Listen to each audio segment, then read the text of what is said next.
Hi, this is Jay Kenobi from VancouverGadgets.ca, and today we'll be looking at the HTC One. We've just recently gotten a hold of one of these units, and I've been pretty impressed. It's actually a lot of fun to play with, and I'm just going to show this to you. This is the box here, just to give you an idea of what we're looking at. HTC One and some of the specs on here. The platform is Android with HTC Sense, and it's got a Qualcomm Snapdragon 600 1.7 gigahertz quad-core CPU, and this is a 32 gig model, so it has 32 gigs of RAM and 2 gigs of DDR2 RAM. It's a 4.7 inch display and 1080p full HD resolution. So I'm going to take this one out of the box here, and we're going to have a look at some of the functionality for the HTC One. And yeah, so getting it out of here is a little bit of a challenge because they've really engineered this box to be almost flush with the device itself. Under here they've got the well, I guess what you could call an instruction book or an instruction pamphlet. This is the SIM chip remover adder gadget, and this is the, I guess, using the, well, this is how to use the micro SIM and whatnot, and your speakers here, and a couple other little bits and pieces that come with it, so I'll just set that aside. So the HTC One is it's actually a gorgeous device. Personally, I love this. It's got some very nice beveled edges. It's been engineered to death. It's an almost perfect looking device. It almost looks like a jewel when you first take it out. It's nice to hold. It's easy on the eyes, and it's got some great features, including Beats Audio. So that Beats Audio is it's integrated into the sound system of the HTC, and you can see on the front here there's actually two bands of speakers to actually have a stereo type listening environment. So it's actually got one here and one here on the other side. There's a front facing camera here and the back facing camera with flash on the back. So in terms of powering this on, we just want to use this. We can actually use one of these icons to swipe up, and what that'll do is it'll start the device. To get into the home screen, you could use the home button here in the corner.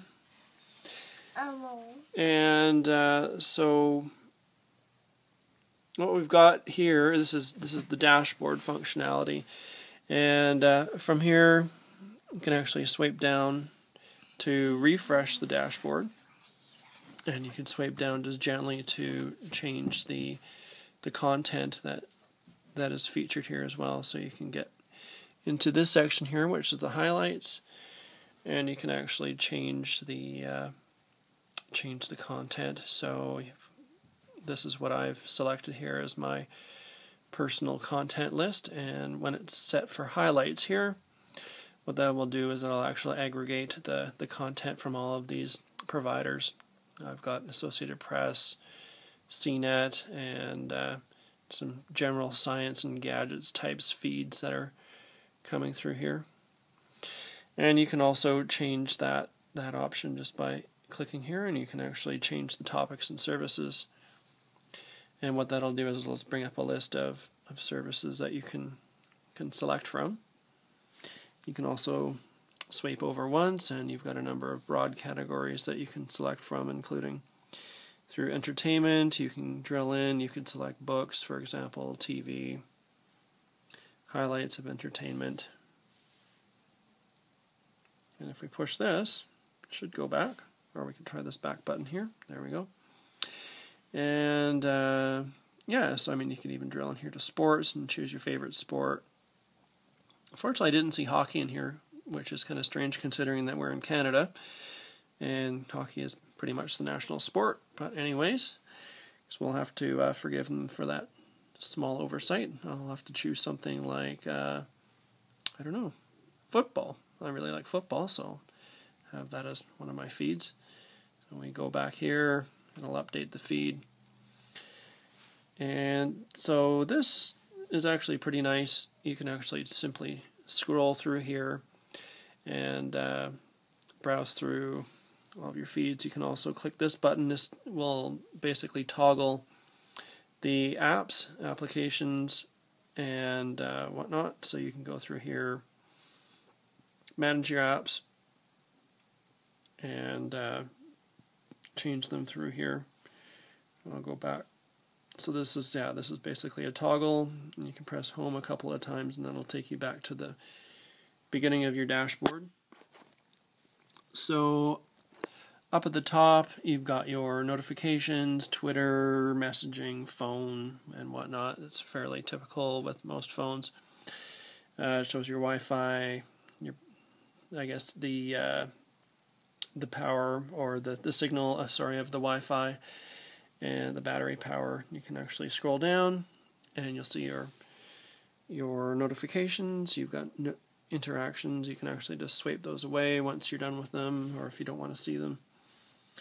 And you can come in here to this little cog icon and see all the different options in here. This is basically like your control panel. If you're from a Windows background, you've got all your options in here to change all your settings. And I'll show you this is the internet functionality here. Coming in here, if you want to, you can actually create a new tab. And I just find it a little awkward sometimes to get what I'm looking for in here, but if I type, say for example, vancouvergadgets.ca, and what that'll do is it'll come up with the latest feed here,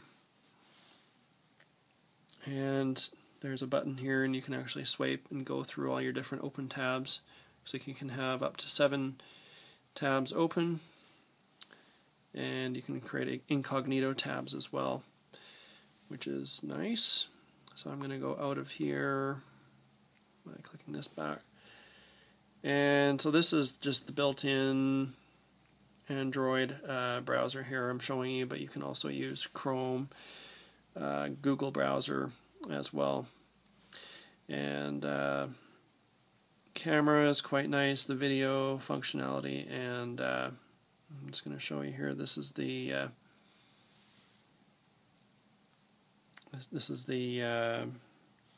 the camera shots here. You can click back and forth, and sometimes it takes a little bit of getting used to. Slideshow, you can go through here, and oh, there we go. I went back to the camera shots, and here's the main gallery. It's a beautiful camera, and actually this was super fast. We used this camera at the SID Display Week last week, and I uploaded a bunch of photos directly from the show onto a live blog via LTE on the Bell network, and it was super fast. And yeah, it was actually quite a nice experience. Like it was a pleasure to use. Sometimes some things take a little bit of getting used to, but once you're over them, there wasn't too many hurdles. I come from an iPhone background primarily, and like personally, I think this is an awesome phone, and I wouldn't hesitate actually replacing my iPhone with one of these HTC Ones. So anyway, I'm going to go back to the home, and yeah, if you have any questions, don't hesitate to leave a comment on our blog. And you can find us at vancouvergadgets.ca on the web. On Twitter, you can find us at @VancouverGadget, and you can contact us by email, info@vancouvergadgets.ca. And if you'd like, you can drop us a line anytime, and we'll see if we can help you out. Okay, thanks for watching.